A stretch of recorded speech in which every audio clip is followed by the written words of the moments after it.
60 წლის შემდეგ არაბთა გაერთიანებულმა საამიროებმა დატოვა ნავთობით მოვაჭრე ქვეყნების ორგანიზაცია ოპეკი. გლობალური ნავთობის ბაზარი იცვლება. 5 ქვეყანამ ირანმა, საუდის არაბეთმა, ერაყმა, ქუვეითმა და ვენესუელამ შექმნეს ორგანიზაცია ოპეკი, რომ კოლექტიურად გაეკონტროლებინათ ნავთობის წარმოება და ფასები. ანუ ჰქონოდათ ის ძალა, რაც ადრე მხოლოდ დასავლურ კორპორაციებს ჰქონდათ. 2016 წელს შეიქმნა ოპეკა პლუსი, სადაც დაემატა ბევრი ახალი ქვეყანა.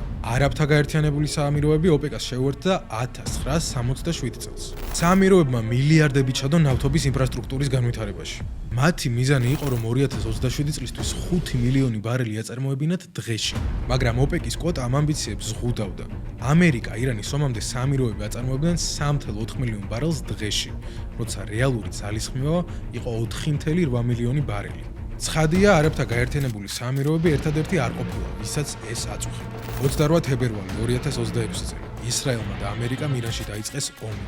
ამერიკის და ისრაელის მეგობარი და ირანის მეზობელი საამიროების ნავთობის დიდი ნაწილი ჰორმუზის სრუტეში ვეღარ გავიდა. საამიროები პირდაპირ მოითხოვენ ირანის კაპიტულაციას ისევე როგორც ისრაელი. ირანმა საამიროები დასაჯა. გაუშვა 550 ბალისტიკური რაკეტა და 2200 დრონი. საამიროები გახდა რეგიონში ყველაზე დაბომბილი ქვეყანა. ისრაელზე მეტადაც კი. მაშინ ნეთანიაჰუმ საჰაერო დაცვა, ეგრეთ წოდებული რკინის გუმბათი გაუგზავნა. ეს 3 მიზეზით არის მნიშვნელოვანი. პირველი, ისრაელს არასდროს გაუწია რკინის გუმბათი თავის საზღვრებს გარეთ. მეორე, ისრაელი თავად იმყოფებოდა საამიროებთან ომის მდგომარეობაში 5 წლის წინ და მესამე, ისრაელს თავად უტევდა ირანი ამ დროს და მაინც გადასცა. ანუ გასაგებია, რამდენად მნიშვნელოვანია არაბთა გაერთიანებული საამიროები მათთვის. ომმა ოპეკიდან გასვლა კი დააჩქარა, მაგრამ არსებობს სხვა მიზეზებიც. კვოტებზე უკვე ვისაუბრეთ.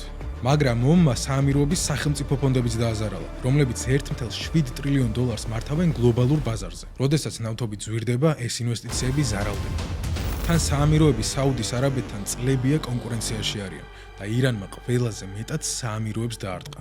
და ყველაზე მთავარი, ელექტრომობილებზე მოთხოვნა იზრდება. ნავთობზე მოთხოვნა ხანგრძლივადაში კითხვის ნიშნის ქვეშ დგას.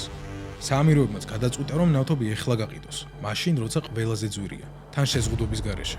მიყიდოს იმას, ვისაც უნდა, რამდენიც უნდა და როცა უნდა. ტრამპი ოპეკას სუნტრად მიიჩნევდა. ამბობდა, რომ ორგანიზაცია ხელოვნურად ზრდიდა ფასებს, რის გამოც ამერიკლები მეც იხდიდნენ გაზში. Ripping off the rest of the world. მოკლედ, ოპეკიდან საამიროების გასვლით ორგანიზაცია სუსტდება. სუსტი ოპეკა კი ნიშნავს ნაკლებ კოლექტიურ კონტროლს ბაზარზე და სადაც ოპეკა სუსტდება, იქ ამერიკული შევრონის და ექსონის გავლენა იზრდება. UAE, they pulled out of OPEC. What do you think about I that? think it's great. I think it's great. მაგრამ ნავთობი მხოლოდ ნახევარი სურათია. მეორე ნახევარია გაზი. უკრაინის ომის შემდეგ რუსეთი გააგდეს